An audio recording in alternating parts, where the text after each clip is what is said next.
Welcome back, everyone. Michael here with Offshore Citizen.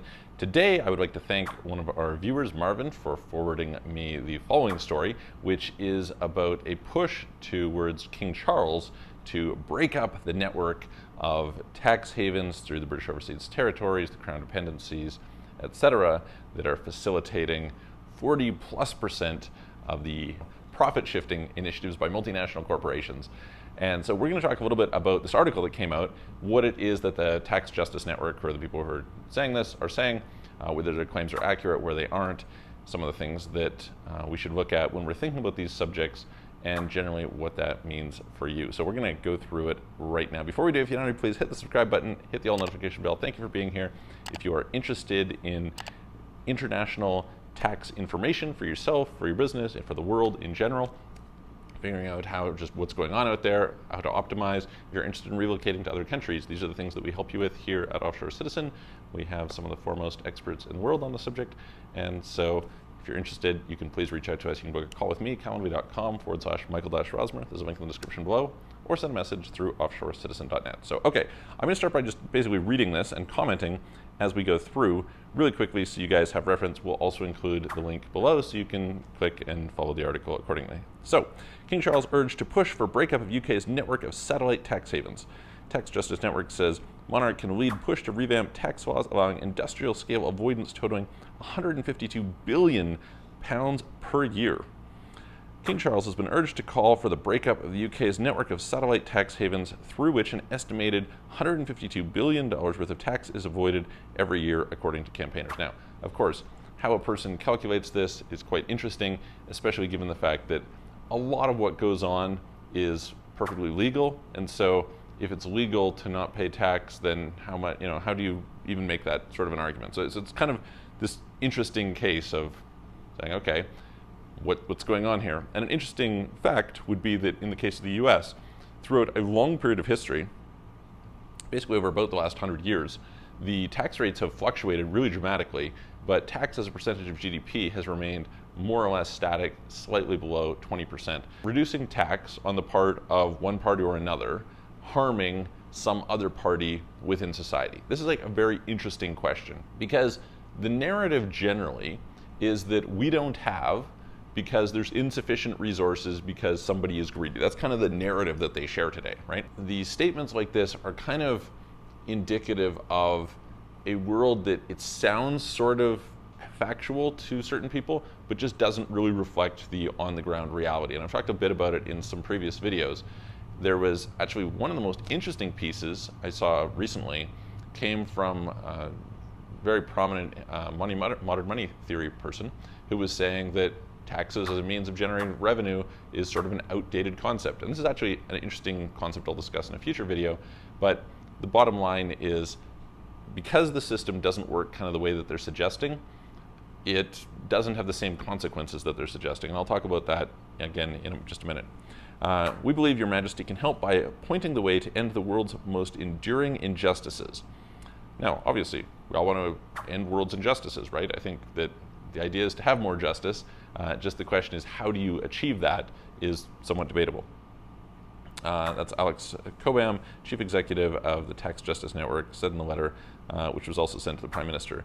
The UK and Crown Dependencies of the British Overseas Territories are collectively responsible for facilitating nearly 40% of the tax revenue losses that countries around the world suffer annually to profit shifting by multinational corporations and to offshore tax evasion by primarily wealthy and powerful individuals. So, I mean, obviously, the narrative today is to point at wealthy and powerful individuals.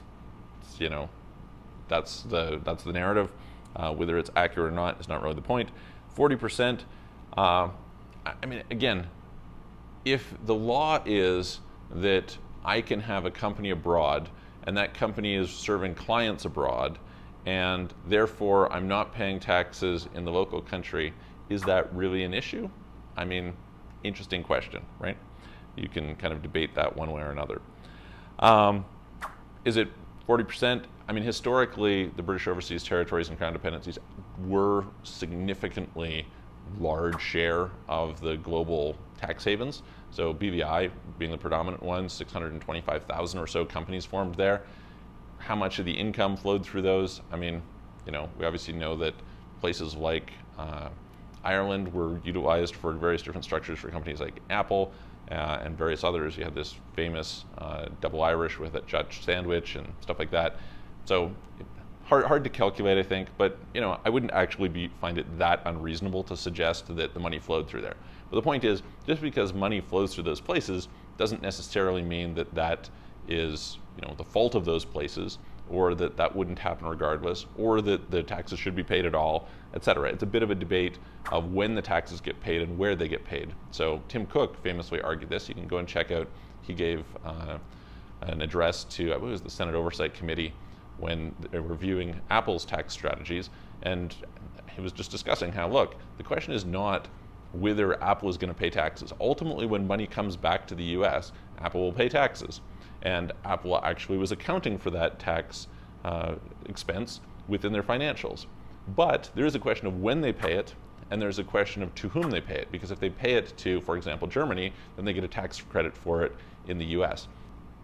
By them not getting a tax credit in some foreign nation, it means that they are going to be fully taxable in the US. So did you have a loss? Did you not? These are some of the things that I think it's easy to throw out a headline and easy to make some argument that seems emotional to people who want to believe that big corporations and rich people are evil, but just does not necessarily reflect reality that well, and doesn't reflect the nuances of how these things work. This makes the UK and its network of satellite tax havens the world's biggest enabler of global tax abuse. Well, is it tax abuse if it's illegal? I wouldn't really say that it is. So again, using emotional language, but isn't necessarily accurate. Our latest estimates from the State of Tax Justice report put the sum of the tax loss imposed upon the world by British tax havens at over $189 billion. That's 152 billion pounds. The campaigners said the lost tax income is equivalent to more than 3 times the annual humanitarian aid budget requested by the UN. Interesting to ask whether it's better to give money to the UN or better to have it in the hands of private individuals and companies. Is that, are we better off in that regard? I don't really trust the UN to spend money very well, so, I maybe would debate that one. But anyway, curbing global tax abuse is one of the UN's Sustainable Development Goals for 2030. Again, how much credibility do they give to the UN? Debatable. COPAB says the UK government had, in 2015 and 2016, shown true leadership in tackling tax avoidance by becoming the first country to adopt a public register of beneficial ownership and require multinational corporations to publish country-by-country reports on profit and tax. This is true. UK has led a lot of transparency initiatives. I mean, okay, I think there's pros and cons to those. I think certainly transparency in the right context is good. You can't have accountability without transparency, so they sort of have to go hand in hand, and accountability is super important. Whether it's best that that information is public to everyone is a debatable point. There's obviously value in privacy for certain individuals, certain situations, and so again, it's a bit of a nuanced conversation, but certainly UK did lead pushing for a lot of these things. And in fact, if you were to go look at a lot of major countries, such as the US, they're sort of the opposite. And so, yeah. It said, sadly, Your Majesty's government has since backpedaled on this progress. The deadline for the Crown dependencies and overseas territories to establish public beneficial ownership registers was pushed back, with recent statements by officials now hinting that the jurisdictions may never establish registers. Jersey has even introduced a new form of anonymous ownership vehicle this year. So again, I think privacy is actually really important. And so is it bad that people can have privacy? I mean, it depends privacy from whom and privacy of what. It's not good if you don't have accountability, but I think as a general rule, it can be dangerous to have a lot of information be publicly available to anyone and under any circumstances. So there's a balancing act that is not represented in these sorts of areas, and I would applaud Jersey for coming up with some private solutions for people who it's frankly important for them to have privacy, and it can make a big difference. Let's just use a quick example here. Google, if they go and buy various properties somewhere, will do so through some sort of a shell organization so that the seller doesn't know it's Google bidding, so they don't artificially raise the prices. This is just like a legitimate reason to do that. If you're somebody who's in a situation where maybe you have safety concerns, for example, there was, I forget, royalty from some Middle Eastern country had properties held through offshore companies. This kind of came out in one of the Panama Papers or Paradise Papers or Lux Papers, whatever, in some of these areas. And people, oh my gosh, this leader had this. It's like, well, do you want your leaders' property ownership in a given part of the world to be public so that like it represents a safety threat? Especially some of this property was in London, and London has done an abysmal job lately of providing safety for their citizens. You're in a situation where it's terrifying to walk around in various parts of London wearing an expensive watch or something. How is this good? There's videos. The last time I was there was a video that came out of somebody from the Middle East driving his Bugatti out of a hotel, and people pull up on scooters with hammers and start smashing the glass, trying to get at him at his watches. Like, this is terrifying. This should absolutely not be allowed. What are you guys doing? So when you're not doing a good job of providing basic safety, I think the desire of people to have privacy to avoid those risks is just totally reasonable, and it's ridiculous to deny them that. Research by the University of St. Andrews and the University of Leicester estimates that if the global tax losses caused by the UK Crown dependencies and British overseas territories were reversed, 6.4 million people in lower income countries would gain access to basic drinking water. 12.6 million would gain access to basic sanitation, and 1.2 million children could attend school for an extra year. So this is where I find this is really kind of BS related to this sort of presentation. First of all, let's just assume that the budgets of these countries were raised by $152 billion. How are they going to spend that money? Probably really poorly. I mean, if you look at countries like the US has huge budgets, ridiculously high budgets. Is there a lack of poverty? Is there a lack of homelessness? Is there a lack of problems? No, quite the opposite. You have rising homelessness issues in a lot of places. You have rising safety concerns in a lot of cases. So it just doesn't compute that magically these problems would go away. There's deep structural problems that you're not trying to address, and then pointing at somebody else for not contributing something that therefore this is the reason for the problem. It's just complete and utter nonsense. It's just not accurate.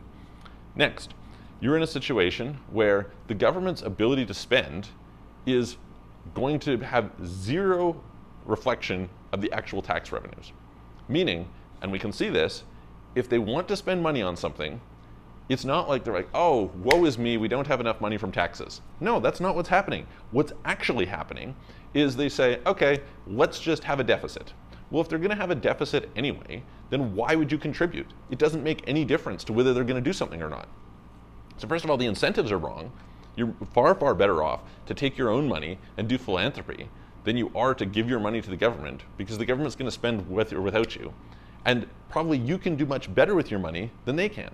So it's, you can make up these arguments and you can quote these ideas. Where do these ideas come from? They come from somebody's desire to push a particular narrative.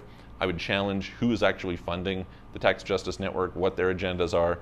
It seems highly suspect to me, seems highly political, and I would say whether you believe that there should be some sort of network of tax havens related to the UK or not, it's just not accurate, the narrative that they're spinning here.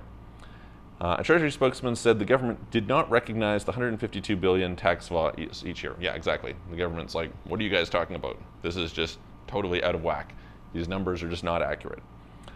They said the British overseas territories and crown dependencies were self-governing, meaning locally elected leaders have the right to set their own policies and support their economies within international standards. Exactly.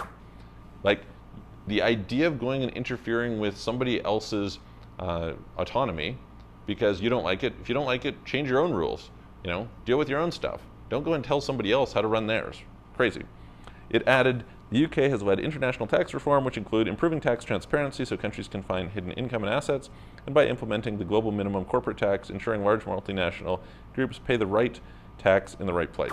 Whether that actually happens or not, totally different conversation. But anyway, the UK has definitely pushed for various different changes in that regard. So my opinion of this piece, I think it's a political piece. I don't think it really has a lot of merit. I think that the numbers are suspect. The intention of the people who are putting it out is suspect. And I just don't think that the solutions that they are proposing are factually real. And this is reflected by the fact that you have countries that have far lower budgets with far less tax revenues doing a far better job than the opposite. So anyway, that's my opinion. Would love to hear your guys' opinion. Put it in the comments below.